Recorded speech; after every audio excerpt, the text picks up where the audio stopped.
बाबा साहब ना तो कांग्रेस में गए थे ना मंदिर में गए थे, उसके बावजूद फिल्म एक्टर अर्चना गौतम मंदिर में गई तो पिट के आई, कांग्रेस में गई तो वहाँ जो है पिटाई करवा के आ गई, खुद की और अपने पिता की।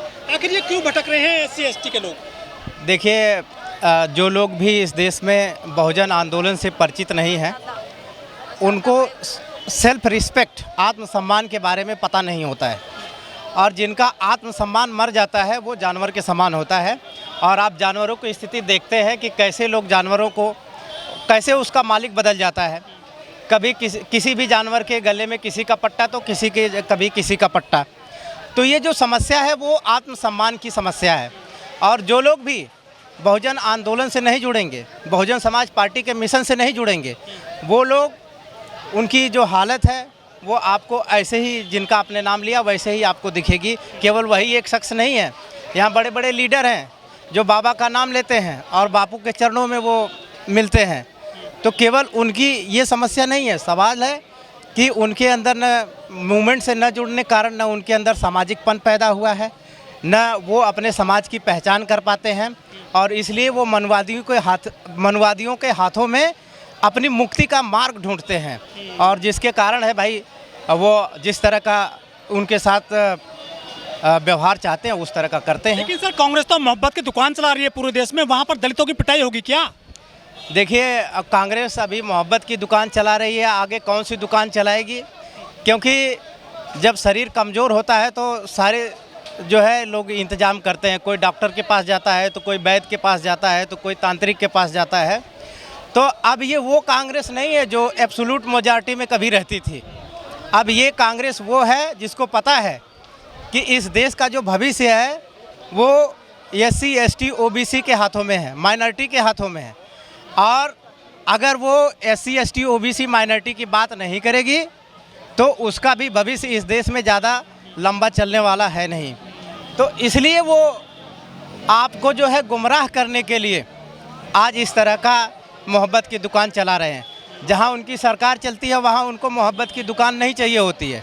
जहां उनकी सरकार नहीं चल रही होती है वहां वो मोहब्बत की दुकान खोलने की परमिशन मांगते हैं। लेकिन प्रियंका गांधी खुद कहती हैं कि लड़की हूँ, लड़ सकती हूँ। जब अर्चना गौतम के साथ में मारपीट की गई थी, भैया हम तो इतना जानते हैं कि ये लोग उस परंपरा से आते हैं जिसमें संस्कृत में कहा जाता है वचनम किम कराती। वचनम किम कराती का मतलब है हिंदी में कि कहने में क्या जाता है, कि जैसे झूठ बोलने में क्या जाता है, किसी गंदे आदमी को प्रशंसा करने में क्या जाता है। तो ये उस विधा के लोग हैं कि लोगों को केवल उनको मानसिक संतुष्टि देने के लिए कुछ भी कर दो और ताकि उससे अपना मकसद पूरा करो। बहन जी के खिलाफ इनको कैंपेन चलाना था तो ये लड़की हूँ, लड़ सकती हूँ। और जब लड़की का बलात्कार होता है राजस्थान में, मध्य प्रदेश में, तब ये लड़की नहीं होती हैं, तब ये लड़का हो जाती हैं। तो ये लोगों को समझना चाहिए कि ये केवल जुमला जो है इस देश के प्रधानमंत्री नरेंद्र मोदी ही नहीं बोलते हैं। इस देश के जो अपोजिशन की जो सबसे बड़ी पार्टी अपने को कहती है कांग्रेस, ये उसकी भी लीडर बोलती हैं। और ये जुमला हम लोग पूछते हैं ना कि भाई 15 लाख नहीं आया, तो बोलते हैं वो जुमला है, वो तो एक्सेप्ट कर लेते हैं। लेकिन ये एक्सेप्ट नहीं करेंगे और उसका नतीजा क्या होगा कि जो इस देश का बहुजन है उसकी जो अस्मिता है हमेशा लुटती रहेगी।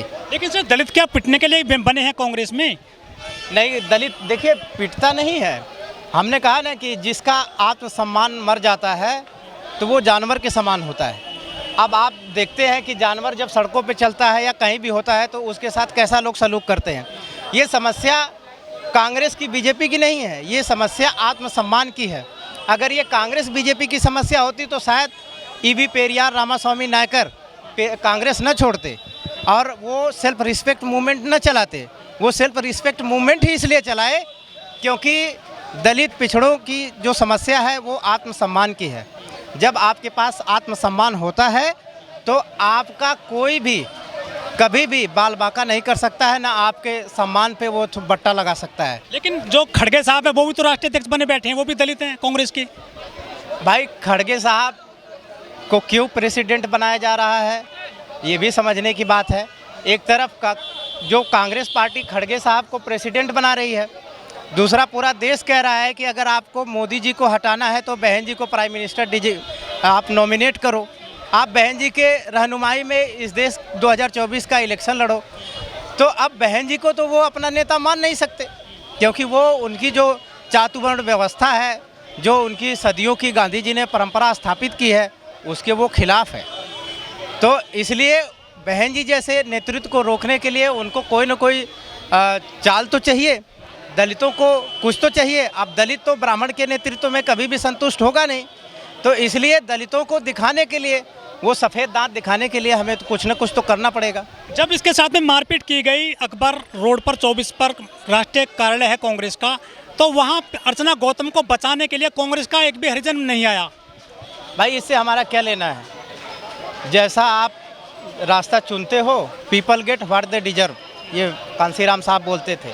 अगर आपने अपने आत्मसम्मान को नहीं चुना है तो आप किसी भी रास्ते पे जाएं, उसमें हम आपके पीछे क्यों लगे?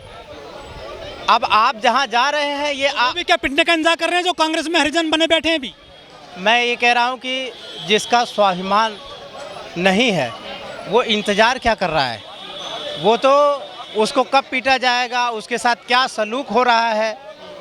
भाई ये आप, भाई जिसको गुलामी में अच्छा लग रहा है, जो गुलामी को एंजॉय कर रहा है, आप उसको कैसे कह सकते हैं कि वो इंतज़ार कर रहा है?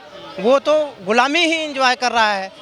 अब अगर आप उसको चाहते हो कि वो गुलामी से बाहर निकले, तो आप उसको जो है आप आज़ादी का स्वाद चखाओ। तो ज़्यादा दलितों के लिए खतरनाक बीजेपी है या कांग्रेस है? इसमें ज़्यादा की बात नहीं है, ये दोनों खतरनाक है। दोनों नहीं, इस देश में जो मान्यवर साहब ने कहा था कि मनुवाद को, जातिवाद को हमें कांग्रेस और बीजेपी और कम्युनिस्ट के रूप में नहीं देखना चाहिए। क्यों? क्योंकि सब जहरीले सांप हैं। किसी के अंदर जहर धीरे असर करता है, किसी का तेज़ी से असर करता है। तो हम ये कहें कि नहीं, देखिए जी, सांप तो ठीक है, बस जहर खराब है। तो भाई हमें सांप से ज़्यादा दिक्कत तो जहर से है। तो जहर तो तीनों के अंदर उतना ही है हमारे प्रति। तो हमें ये तुलना करना कि कौन अच्छा है कौन बुरा है, ये हमारे लिए घातक है। अच्छा, मोदी जी ने कहा था कि मेरे दलित भैया को मत मारो, 2016 में कहा था, और कांग्रेस में दलित मारे जा रहे हैं। भाई मोदी जी क्या कहते हैं ये मोदी जी जाने। मोदी जी तो बहुत कुछ कहते हैं।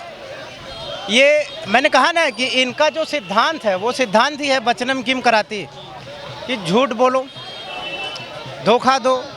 बहन जी उसको बहुत सिंपल शब्दों में बोलती हैं कि छल कपट, ये सब इनके जो है इंस्ट्रूमेंट है, हथियार है, जिसके माध्यम से ये बहुजनों को क्या है गुमराह करते हैं। आप मनुवादी मीडिया का देख लीजिए। मनुवादी मीडिया जो है जाति जनगणना के ऊपर किस तरह का डिबेट करती है। वो कहती है जातिवाद भड़क जाएगा। अरे भाई कौन से गांव में जो है सब लोग बहुत भाईचारे के साथ रहते हैं? कौन सा गांव है जिसमें जो है जाति के नाम पे अत्याचार ना होता है, जुर्म ना होता है? कौन से दिन नहीं होता है? लेकिन जातिवादी मीडिया क्या बोलती है कि जाति जनगणना होने से देश में जातिवाद भड़क जाएगा। कैसे भड़क जाएगा भाई? और कौन सी जगह पे? यहाँ तो प्रोफेसर को, आपको इलाहाबाद की घटना याद होगी, दलित प्रोफेसर को कमरा नहीं मिल रहा है किराए का, जबकि वो आपको किराया समय से देने वाला आदमी है। उसके बावजूद भी पढ़ा लिखा आदमी है, उसके बावजूद भी कमरा नहीं मिल रहा है। तो ये समस्या नहीं दिखती है कि ये समस्या किसके कारण पैदा हुई है।